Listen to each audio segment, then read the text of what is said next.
Bryan Singer, towards the end of his career, is the director of the Bohemian Rhapsody, and then you have Elvis. I mean, I'm a big. Towards the end of his career, he didn't die. He's just a horrible person. I finally Watched. I finally Watched. I finally watched. I finally watched. I finally Watched. Hey guys, welcome to another episode of I Finally Watched. I'm Milan. And this is David, and today we finally watched Walk Hard, the Dewey Cox story. Say it with your chest, man. Well, it was more of like, I don't know if you've actually seen this. I've never seen this, but we are doing a whole month of parody in April. Mostly just because April 1st is April Fool's Day, and yeah, Just an excuse. It's an excuse, and It's better than most of our excuses. it's a joke. That's true. That's true. Yeah, I saw this movie, I think 2008, at one of my friend's house, and I thought it was terrible. Oh, you saw? Well, then why is No, it? hold on, hold on. Hold on. I so terrible that I was like, all right, I'm done. And like 10 minutes in, I was just like, I'm not gonna watch this. And I think, I don't know, I have that happen with a lot of movies. The first time I saw Steve Zissou, I thought it was terrible. I love that movie now. I love like Wes Anderson movies. This movie seems to be a little bit before its time, which is interesting because it is Judd Apatow involved. He helped write it. It's got a lot of his people in it in smaller, bigger parts. But I don't know. I just didn't connect to it the first time. I think it was a lot funnier this time. You were really mad at me that we had to push this back a day so I could watch Walk the Line before I watched Walk Hard. I just don't understand. I've never seen Walk the Line, but I've seen enough musical biopics to be like that. It's like to get it, right? Like to understand the jokes.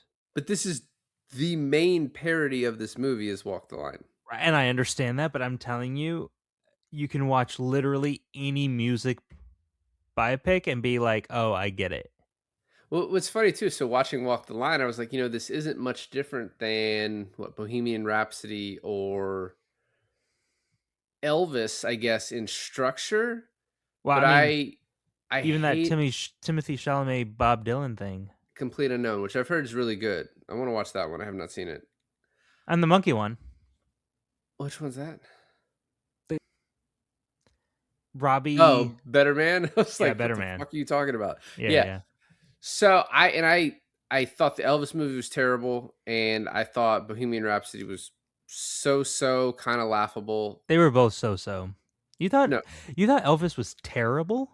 So, that was one of the years that I was watching all of the Oscar movies, and it took me like 8 days to get through that movie. I remember that. And I didn't even think that Tom Hanks was the worst part of that.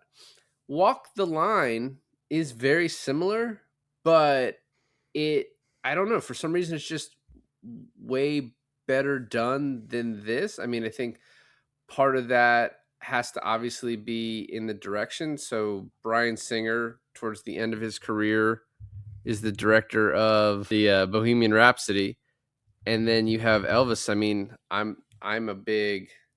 Towards the end of his career, he didn't die. He's just a horrible person. Yeah, well, that's why his career ended. And then Baz Luhrmann for Elvis. I'm normally a Baz guy. That was bad. James Mangold directed Walk the Line. You may know him from movies such as Logan. Oh yeah, A Complete Unknown, Ford versus Ferrari. So a very competent director who, I don't know what the difference is, but I really enjoyed Walk the Line. A movie that one of the reasons I did it was because I was like, I'll never watch this otherwise. This movie also kind of reminded me of, like, not Walk the Line, but Walk Hard reminded me of the Lady Gaga Bradley Cooper movie, A Star is Born? A Star is Born. Thank you. It reminded me, like, it was making fun of A Star is Born too, but I never really thought of A Star is Born being like a biopic, but I guess it is. Well, except it's fake and it's not. A music biopic, one of the things about it, and I think A Complete Unknown doesn't really do this, which is why it's probably more successful, is it's not a cradle to the grave and that's what this movie in particular is making fun of, right? Sure. Yeah. Towards the end, by the way, I know you don't want to talk about Walk the Line. I actually did tear up at the end of Walk the Line. So like it I'm was, sure Walk the Line is a fine movie. I'm just and we're saying. gonna go through it beat by beat right now. Ugh, No, I'm I know we're joking. not going to do that, but it's just I found it annoying that you couldn't do this recording yesterday because you're like, I had to finish Walk the Line. And my argument is, no, you didn't. Well, so I will say, so the entire opening of this movie is Walk the Line. As far as the machete joke is straight from his brother You're in. telling me Johnny Cash cut his brother in half with a machete. No, that's where the parody part comes in. Uh huh. So Johnny Cash was supposed to be helping his brother do something, and he was getting bored. So his brother's like, "Just you go fish without me, I'll catch up." And he's working on this machine where he's cutting wood in half, and it keeps getting jammed. And Johnny saves him one time by like turning it off, and then he leaves. And so then yeah, he just fucking I think gets pulled in and like, and honestly, it's what really happened to his brother. So it is kind of fucked up that this entire movie, like the main through joke of this movie, is making fun of that, although in a very absurd way, and it is hilarious. I think the opening of them doing different dangerous things is hilarious, It's and one of my favorite parts of the movie, and it was surprising because it came like right at the beginning of the movie, right? I yeah, was like, oh man, you're starting off this movie with a really, really strong joke here, you know? which this came out 2 years later, by the way. So it is a direct like of like this. It's coming on the heels of Walk the Line purposely, right? I love the when you first introduced to the brothers, like ain't nothing horrible gonna happen today. Today's going to be a great day. Nothing I won't do with my long life. I remember something like horrible happening. I didn't quite remember machete cutting in half, but I did turn my son away. Like I turned his Yeah. high chair away at that part because I was just like, I don't know how gory they're gonna go with it, and they went like a pretty funny way with it, which you never know with comedies. It's like they could really lean into the gore, or they could like just make it a joke, and in this case, they made it a joke, which I appreciated. But the fact that they had like a whole conversation as he was cut in half, I just thought was even funnier. He just and then like when Dewey runs away, he's like looks at his other half. He's like, ah, shit. Yeah. and, and then the doctor. This is a bad case of someone being cut in half. And then the mom. It's not his fault. To the dad, he cut him in half with a machete. It is all his fault. I also love the dad. Every opportunity he has, he's like, the wrong kid died. Yeah. And also, you know what I really appreciate? Two things here, because one of the jokes is also one of the funniest moments of the movie. Again, I think happening way too early. This movie peaks too early in the beginning, is what I'm saying. It does peak pretty early, although yeah, most of my like very audible laughs were in the like first 20-30 minutes. Well, it's like back to back SNL skits, which I don't really mind, and I'd prefer something like this, you know, more than like an Adam Sandler movie, just in my taste. But Fucking no need for that shot. well, I don't mean like Uncut Gems Adam Sandler. I mean like Happy Gilmore Adam Sandler. But It's a great movie. the fact that his mom is the lady from Justified and his dad is Raylan's dad from Justified, I was going crazy in my head thinking like, is this the best casting I've ever seen in my life? Well, there's also just 1,000 people in this movie. Well, when Jonah Hill comes up later as the brother grown up, I was like, Maybe the best part of the movie is him. it was really good. I think it saved the last half of the movie for me, honestly. And also perfect casting. Like I totally believe John C. Reilly and Jonah Hill are brothers. Well, what's funny is when he's playing catch with all the kids, I had to rewind because it was like, was that Beanie Feldstein as one of the little girls? Which Right. It was not, I don't think. Oh, it wasn't? Well, from my Googling, it wasn't. Uncredited, maybe. But I have to say the best joke in that whole opening sequence is the stress or whatever due to his brother's death caused him to have nose blindness. And there's a joke that happens later where John C. Riley is playing, and they do this a lot in biopics, where the main actor who's supposed to be playing like the 30-year-old version of the character also plays the teenage version and Yeah. also plays like the 80-year-old version of this character, right? My 14-year-old son. But the best joke I think is this kind of nose blindness joke that kind of runs in the first half of this movie, and it ends with probably the best punchline I thought, where the mom goes, "Well, how'd you learn to get so good with the guitar due to your nose blindness?" And without skipping a beat, John C. Riley goes, "Oh well, I learned it by ear." It's very good. And I was like, yeah, dude, that's awesome. Well, this then goes into him playing at the dance and everyone freaking out, and it's like, that's devil music, and the guy punches the priest. I, I mean, it's pretty great because that's also a running joke where it's like his music is like the Rockefeller 50s Yeah, yeah, yeah. jive music, like it's the innocent music that Elvis disrupts, right? Correct. Yeah, so it's like it's making fun of the fact that every generation is like, oh, this music is horrible, and then 10 years down the road, your Not older jive, people are listening to that. sock op music. I don't give a fuck, man. Okay. Jive. Did you say jive's Well, jive's it's also taking the trope on how every great white musician takes from great black musicians. Is that what you connected jive with? That's good. No, but that's when I'm connecting the whole movie, like from when he finds the when the two black guys playing the blues, right? He finds them as a kid. Yeah. The first one pops up, and Taylor's watching this with me, and she goes, "Oh, a magical black character trope." And then you see the second black guy, and she's like, "Oh, two magical black character tropes." Yeah, but I don't think that really works. They're like barely in the movie. So I was talking about how like ahead of its time this movie feels. And a lot of it felt like almost like a Tim Robinson sketch, just like beating the joke into the ground, but then that makes it funnier. Yeah, yeah. And then the other aspect of this is that you have two pretty big SNL cast members as his bandmates in Tim Meadows and Chris Parnell. Yeah.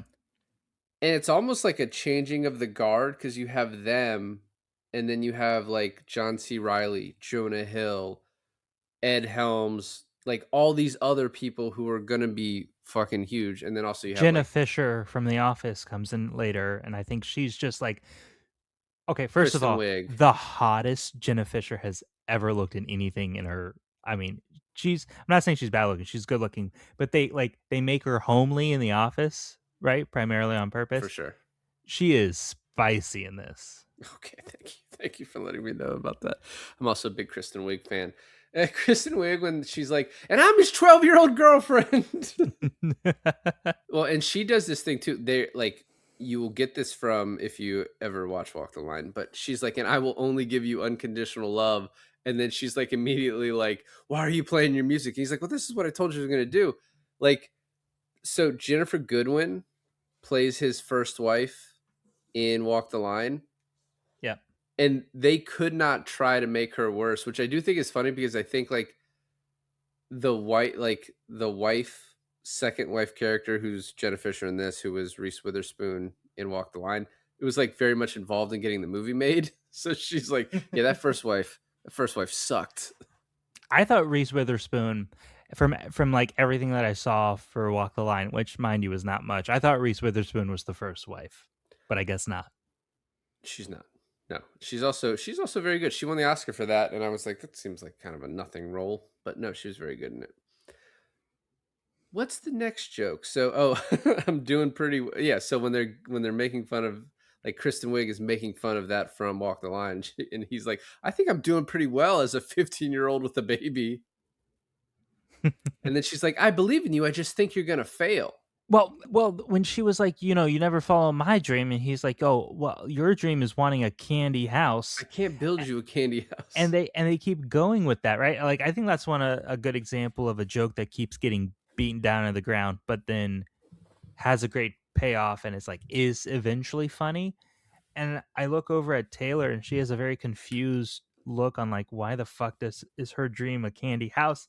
And I'm like, she's 13 years old. So when he takes over for Craig Robinson and starts playing that "You Gotta Love Your," first of all, he's like, just do it like you, and he starts talking like he thinks a black man should. And he's like, the song "You Gotta Love Your Negro Man," and like everyone starts dancing, and Craig Robinson in the back just getting pissed is very funny. Isn't the next thing him kind of like expanding out to the record company and then finding the Jewish managers? Yes, yeah. And it's like given the most Lahaim and Dreidel and like the most, I don't even want to say stereotypical Jewish names. It's like downright it's Jewish words, like the most satirical obvious Jewish word. racism. Yeah. And then he's like, "Here's he makes his first song. Here's America's new hit record that was recorded 35 minutes ago." There is like a funny bit in Walk the Line. I'm gonna keep doing it because I watched the movies 2.5 hours, so you're gonna get some bits where Johnny Cash breaks the record that he makes, and he freaks out and runs all the way to the record studio. He's like, "I broke it. I don't know. We got to re-record it." And the guy's like, "I printed 1,000 of these." And then you have the guy who plays Jerry Lee Lewis being like, "Don't fall for that. No one's that fucking stupid to think that like you had one copy." When he's getting big and he's playing behind Elvis, I didn't expect Buddy Holly As Frankie Muniz, as Frankie Muniz, which is also a joke that is ran into the ground of like, "Yeah, I'm Buddy Holly, and this is Buddy Holly." yeah. And I didn't appreciate that they couldn't get a guy. I guess he got the voice of Elvis right, but he did not look like Elvis at all. Well, you didn't clearly just don't know who that is. Oh, is that wherein lies the joke? It's Jack White. That's Jack White of the White of the White Stripes. Yes. Oh, I mean, I know Jack White. I know the White Stripes. I had no idea what he looked like. He looks quite a bit like that. Sure, because that's him. That it was him, so I think that's what he looks like. So I also really like. I am trying to vamp right now because I cannot think of his name. But the guy who records the first album, he's from like Best in Show and all those type of movies. Yeah. One of the funniest jokes is him saying like, he was like, he does the first song and it's like this old song and he's like, "Your performance has shaken my faith in the Jewish people." Yeah. Oh, we should do Best in Show should have been maybe one this month, but we need to put Best in Show in the lineup soon because I hear really good things from that. Yeah, it's great, and I'm gonna eventually figure out his name. I think Best in Show falls in line with mockumentary, not really parody though. So I was told Joey, I was like, "Yeah, we're doing parody month. We're doing Walk Hard." He's like, "That's not a parody." I was like, "What are you? What the fuck are you on?" I was like, "What are you remotely talking about?" He's like, "That's a rock mockumentary." I was like, "Man, I'm not gonna have this argument right now." Like, it's funny because when it started, and you have like the guy who's like, Dewey Cox has gotta think about his whole life before going on that stage and playing, right? Right. I almost expected it to be a mockumentary or like a documentary style. There is not a single second of this movie that's a documentary style. No. I think you will get that more from the movie I chose that we're doing at the end of the month. Popstar, Never Stop. Never Stop, Never Stopping. John Michael Higgins, by the way, who is hilarious in pretty much everything he does. Yeah, I like him. He's good. He's like, I don't want to make you lose faith in the Jewish people. Yeah. It's like, I hope I can play well enough to restore your faith in Judaism. So the running joke too, once again, running into the ground when he goes back to Kristen Wiig after like becoming very popular. And she's like, "You need to give up your dream. You're never going to make it." He's like, "I'm on the radio all the time." He's like, "And listen, it's unrealistic. You think that I'm not going to miss some things. I'm going to miss some birthdays and some teeth falling out. And I'll probably even miss you having some babies. That's just going to happen." I mean, that joke even quadruples on itself later on, where she ends up having like 20 plus children, and he realizes, right, it's the point of the movie at that moment where he realizes that he was so focused on being famous with the women and the drugs and everything that he missed his entire family life. And so he has to play catch with like people who's like not even his kids. Yes. Yeah. It's like, are you sure you're one of mine? So another great joke is, and this is like probably the most famous joke from this movie, like that you've seen clips and everything, is like, "Get out of here, Dewey! You don't want none of this. We're smoking reefer. Is it addictive? It's not habit forming. Can I OD from it? You can't OD it." No, it's a great. Which, by the way, the girl who is smoking with him, Odette Usman, when I saw her in the movie The Unborn, and now Odette Annabelle, maybe like one of the most attractive people in movies. Like Really? ever. I wasn't really paying much attention. I was like, because I was going through the cast list and I was like, oh shit, she's in this, and it was like Reefer Girl. I was like, oh, she's in the scene in this movie, which they do again with cocaine and pills. And then I love the end when he's like, and you never bought drugs, and he's like, and you fucked my wife, and he's like, and you never paid for drugs. And then when he gets the band back together, he just hands him a bag of drugs, and he's like, I Yeah, always knew you'd he's come in. through.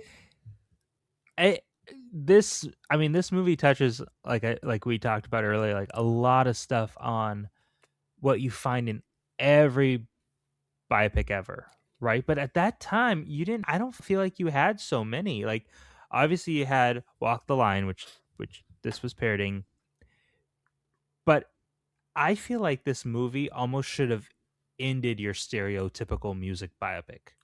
Well, I've heard people like movie podcasts that I listen to say that this actually, it's part of the reason that like music biopics don't work as well anymore, because of how well this parodied Walk the Line. And just because when you, like, as I said, Elvis, Bohemian Rhapsody, those follow the same Better Man. formula.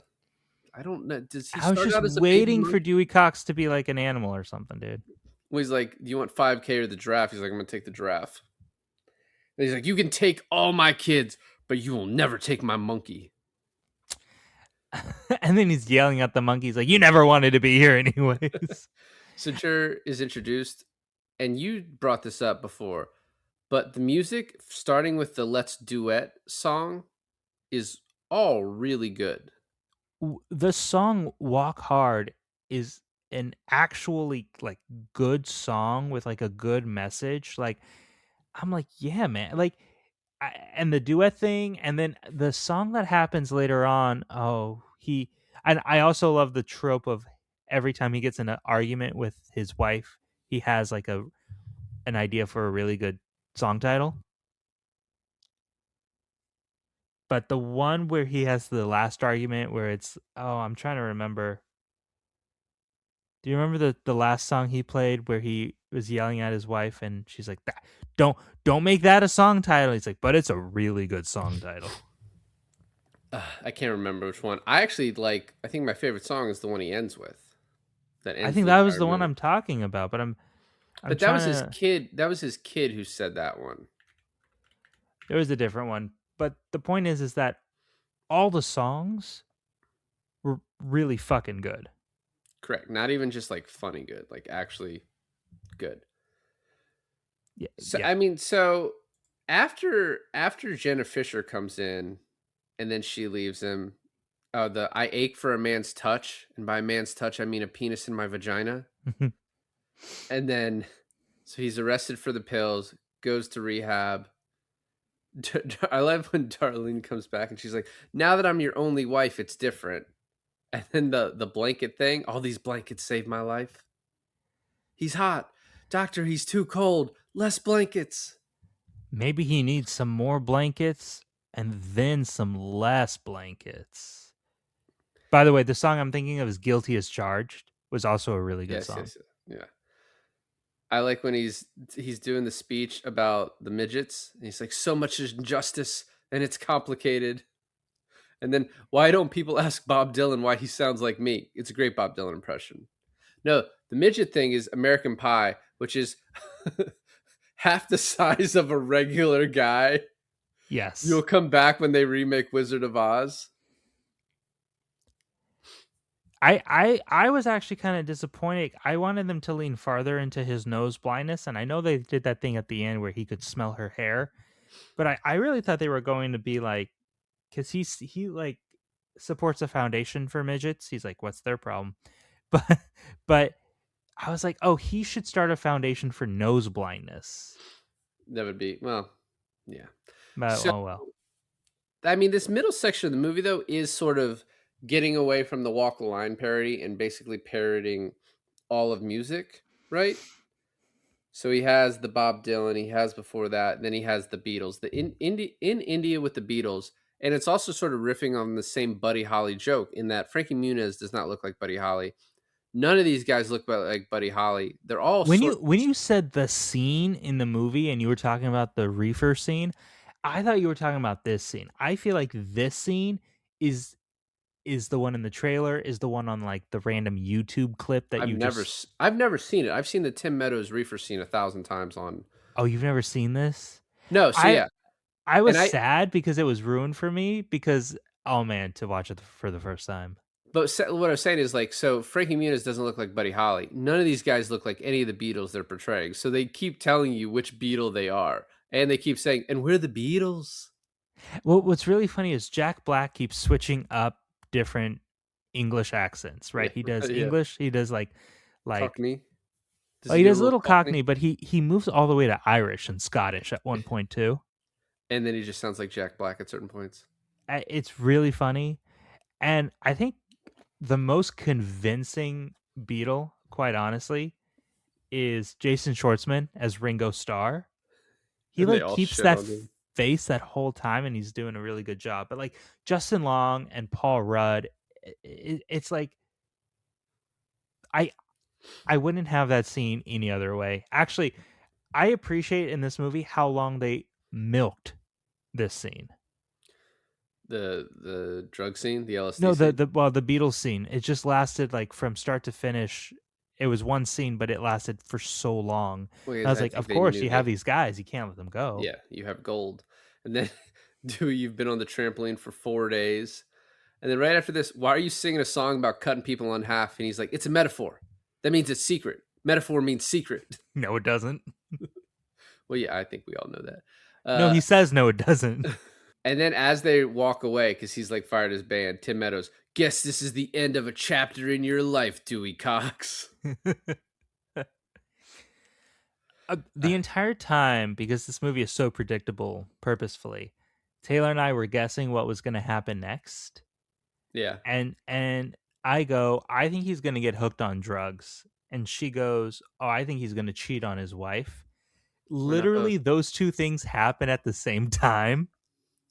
So, and from what I read, the bulk of like the extra 24 minutes is in this next part where he like is on TV doing his variety show, doing different musical things, cheating more on Jenna Fisher with these other random women. Like a lot more of that. We didn't even talk about like the orgy scene with the dicks early on as he's But like then his talking to his dad comes dad. over. Yeah, and he's like, "Your mom died because of your music." Well, we didn't even talk about that scene, but more importantly, we didn't talk about the scene where he like reunites with his dad and he's seemingly obviously like patching things up, right? His mom dies when she's almost like convinced his dad to patch things up with him through the music. Like, hey, your son actually made something good and he made something of himself. And he's like, you know what? Maybe you're right. And then she dies, right? He blames Yeah. her. Then he reconnects to his dad back at the farm where they're like, you know, maybe you're not so bad. It's like we gotta handle this in a duel. The fact that they reconcile because the father cuts himself in half, and he's like, whoa, I guess I underestimated how easy it was for someone to accidentally cut someone in half with a machete. Well, yeah, this was the next scene. And also, I should have spent more time with you instead of training my body to kill you in a machete fight. And then you'll be a better father. And Dewey just under his breath, that shouldn't be hard. It's excellent. I mean, it's the way you need it in like that chapter of his life. And one of my favorite jokes too is afterwards he's like destroying his house, like bending the spoons one at a time. But then he's cutting the couch, and it takes so long that it turns to nighttime, and he's still like only like 2 feet in on cutting his couch in half. I don't remember that. Maybe I watched a different version than you. Well, I will say, so the site I was streaming this from, I had to keep switching things up. So at one point, I finished the movie with the 2 hour version. So Okay, it so maybe might, that's part of it. yeah, I don't know. I'm not sure.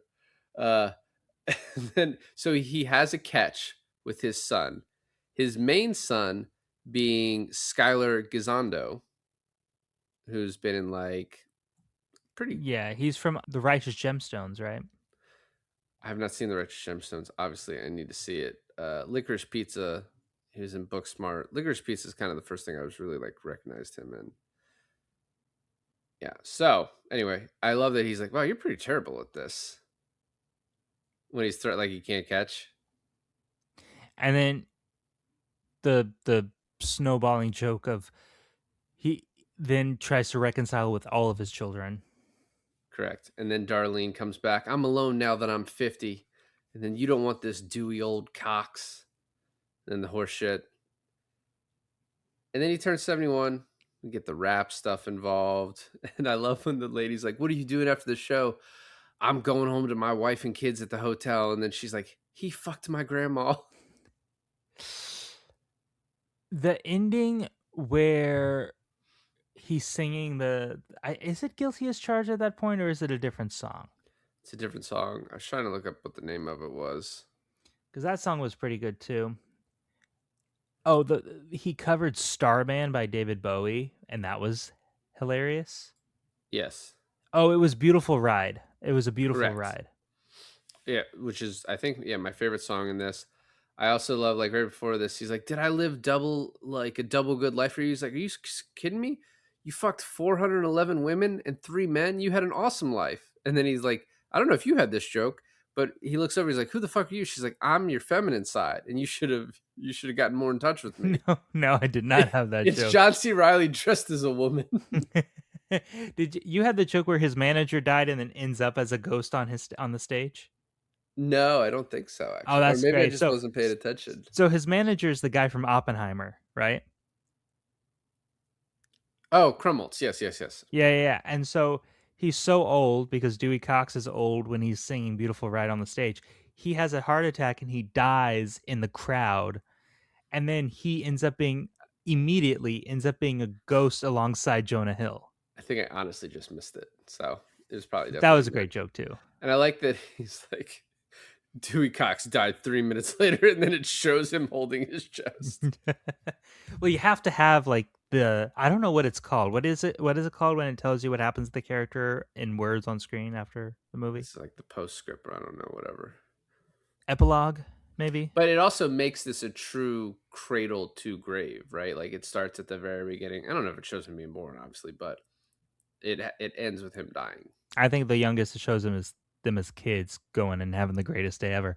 But yeah, no, it's great. I mean, and maybe it is the reason that we haven't had biopics for a bit after that, but I just don't know why we have such, I guess, by the book ones still to this day, because you compare it to Walk Hard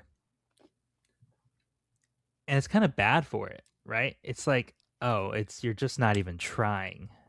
Well, it's hard to make a cohesive story because this movie does not really have a great cohesive story, as you said. Like with it's a parody; it doesn't need to, right? But like with the nose blindness thing, they sort of give up on it and then like bring it back together. With Walk the Line, it's like it is trying to make a point that this thing that happened in the beginning of his life shaped his entire life, but it's hard to do that. Like it's hard to have a cohesive story starting when someone's 5 through this whole period, so A Complete Unknown and then the Bruce Springsteen movie that came out That's right. 2025.